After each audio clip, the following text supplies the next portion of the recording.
Glad you could join us today on Earthfile. Welcome to the program. I'm Ayola Kasim. Millions of young people flooded the streets of cities around the world on Friday, the 20th of September, to demand political leaders take urgent steps to stop climate change, uniting in a worldwide protest inspired by 16-year-old Swedish activist Greta Thunberg. That happened just days before leaders gathered for the annual United Nations General Assembly, aiming to inject fresh momentum into a stalling effort to curb carbon emissions. 77 countries committed to cut greenhouse gas emissions to net zero by 2050, while 70 countries announced they will either boost their national action plans by 2020 or have started the process of doing so. Today on Earthfile, we'll take you through how we reached this stage. Just stay with us. For way too long, the politicians and the people in power have gotten away with not doing anything to fight the climate crisis. But we will make sure that they will not get away with it any longer. We will continue to school strike until they do something. Greta Thunberg, the Swedish teenager who pioneered a climate change campaign in 2018. In less than a year since starting the Fridays for Future campaign, I hope that our foundations are even stronger. She has addressed the European Parliament, met Pope Francis, and addressed the UK's House of Commons. I assure you, we will go back to school the moment you start listening to the science and give us a future.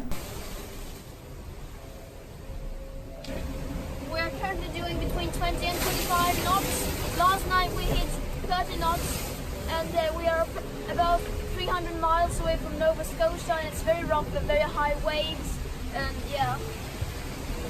In August 2019, Greta sailed into New York Harbor on a zero-carbon emissions vessel, completing a nearly 14-day journey from England to take part in the United Nations Climate Summit. Meanwhile, the total number of climate strikers reached 3.6 million people across 169 countries. 90% of climate scientists agree that human activity is driving a climate crisis all across the earth. Millions of people are already suffering the consequences of prolonged drought and devastating cyclones, a terrifying portent of things to come without urgent action.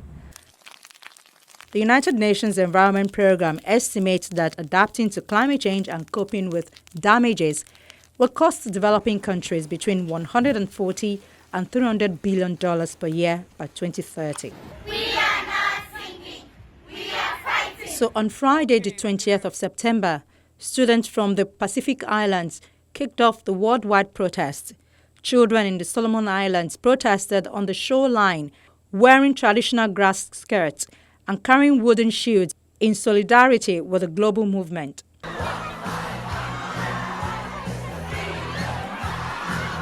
Protesters in Australia marched into the Domain in Sydney's central business district, carrying handmade signs and chanting for climate policy change. Thousands more took to the streets of Melbourne and Brisbane. We haven't seen any governmental action being taken since the last strike, and that means that we're going to keep fighting for the sustainability that we deserve and that we need, and the economic stability that we also want for our world. The idea that renewable energy can be the alternative, that is the only option. Yes, this is the first time we're striking, and in fact our whole company is here today. Our CEO, it's really important to him to allow people to be able to make the decision between a paycheck and to be able to protest. And we really believe that solar and renewable energy is the cleanest, cheapest form of energy in the world, and everyone should have access to it. And we think our government should be making that change right now. Let's get with it. Whoa, don't dig it. Leave it on the ground, let's get with it. Meanwhile, more than 200 young people in Thailand stormed into the Environment Ministry and dropped to the ground, feigning death, as they demanded government action on climate change, along with thousands of protesters around the world. Die of old age, I will die of climate change. The young strikers were chanting "Save Our Earth" as they marched into the government compound before lying down on the ground to play dead. A senior official at the Ministry of Natural Resources and Environment came out to accept a letter from the students demanding climate action, saying he was supportive of the student action.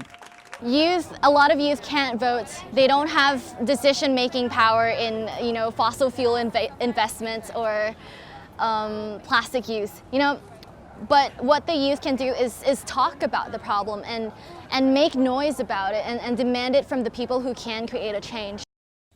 Africa is believed to be the continent global warming will affect the most, and governments have asked for more help from the international community. In Kenya, climate change protesters gathered in Uhuru Park to call on the government and private sector to take action on the issue. Climate change is real and it's coming for us, and it doesn't matter who you are. Whether you are rich or poor, this thing is real and it doesn't isolate. Hundreds converged at Uhuru Park's Freedom Corner with placards and banners before marching through the streets of Nairobi to the Ministry of Environment's office. Whether it's a cyclone in Mozambique or whether it's a drought in the north of Kenya, this is no longer something happening in the future, it's something happening now. So we realise we have a role to work with young people, but also to put in big programs around clean energy and safe water. But governments and the private sector need to lead. Kenyan protesters were calling for programs around clean energy and safe water to be installed in the country. Let's save our future. Let's stop pollution. Here in Nigeria, hundreds converged at the Allen roundabout in Lagos with placards and banners before marching through the streets to the Johnson Jakode Tinubu Park opposite the Lagos State House of Assembly in Alausa, Ikeja. Let us plant a tree today. Make the rain fall away. For 10 minutes without breathing? No. Thank God, that means you know the mommy water. And the reason why you can't survive for 10 minutes without breathing is that you need what? Oxygen. What do you need? Oxygen. What do you need? Oxygen. And where does the oxygen come from? From the trees. The oxygen comes from the trees. They ask policymakers to take greater strides in environmental policies and laws. So we are just here to, as the Lagos Nigeria chapter of this climate strike, just to shout with our voice, just to announce to our decision makers and policy makers, they can do something. We need to act now. Now is the time to act. 10 years time to this time will be too late. Now is the time. We want to create a future sustainable for our generations yet unborn. I'll be getting married soon and I'll be having children. I want to give birth to children and want to create a sustainable environment for them to live in. If we want to leave a better earth for our children that are coming, this generation needs to do something. We are ready to collaborate with everyone on this fight against climate emergency. Lagos is our own, Lagosian, and against all the prophecy that Lagos is going to go underwater, we'll do it to make sure that Lagos stays until God comes.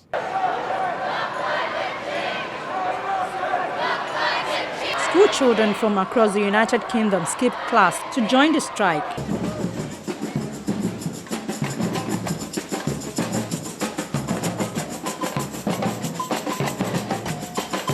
In Northern Ireland, children and parents marched through central Belfast together. I'm very worried, especially for these guys, because it's them that are going to have to put up with the things that have been brought upon them by decades of not looking after the world.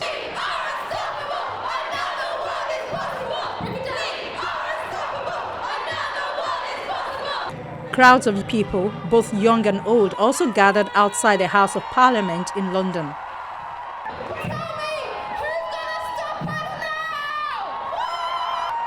It's far more important than a maths lesson or a literacy lesson, because this affects the whole future.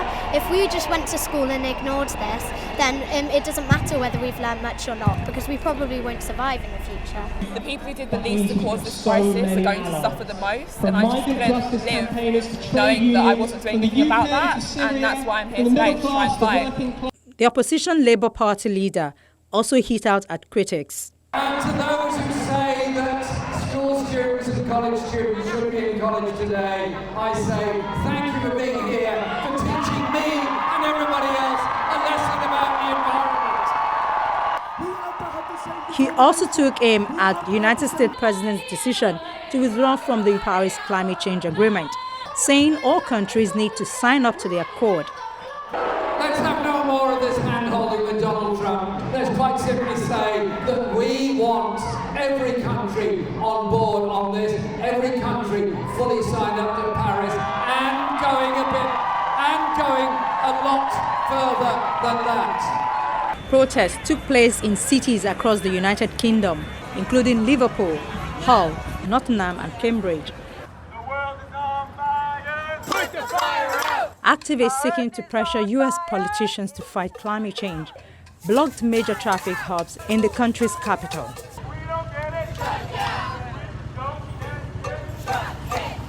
Activists targeted 4 locations in downtown Washington, D.C. For the last 8 years, I've pretty much worked full-time as a volunteer to try and do something to save the planet for my grandchildren and my children.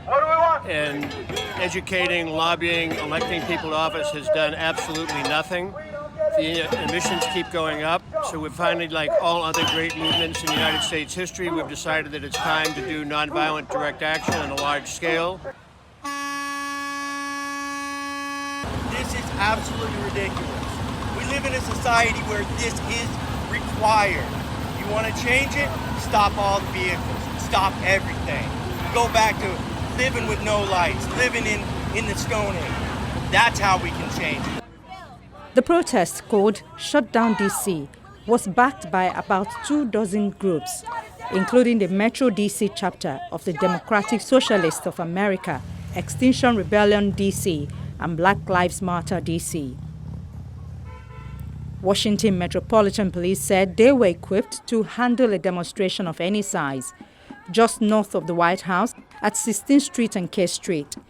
Activists pushed a small sailboat into the middle of the intersection and changed themselves to it. Police arrived with a power sword to free the protesters, draping them with heavy blankets to protect them from flying sparks, and called a truck to haul the boat away. About 200 protesters chanted nearby. Meanwhile, over 1 million students in New York public schools were given the day off to participate with written permissions from their parents. I think this strike is so important for so many different reasons. We're really striking for our future, for a better planet, but we also have to strike for the present. Right now, Hurricane Dorian has devastated so many homes. Hurricane Maria a few years ago devastated Puerto Rico. So we really need to acknowledge the crisis that's already going on and fight for a better future. I hope that the older generation will realize that us kids, we aren't just here to like goof around and hang out, that we're actually trying to make a point, that we aren't just nobodies who do nothing, that we actually care about stuff and that we want this earth to keep going on. President Donald Trump has denied climate change exists, planning to pull the U.S. out of the Paris Climate Agreement, and has rolled back regulations to cut emissions. They're concerned, very concerned about not being relevant in the world and not being trustworthy. They're hearing from employees, they're hearing from millennials and Gen Z that if they're not on the right side of something like climate and issues like inequality that are interrelated, that they're just not going to be taken seriously as a business and no one's going to want to work for them. The ultimate goal of the global strikes is to get countries to follow through on commitments they made at the Paris Climate Agreement in 2015. Many more from Europe to the United States, Australia and across Africa joined the global climate strike, calling on their government to commit to target of net zero carbon emissions by 2030.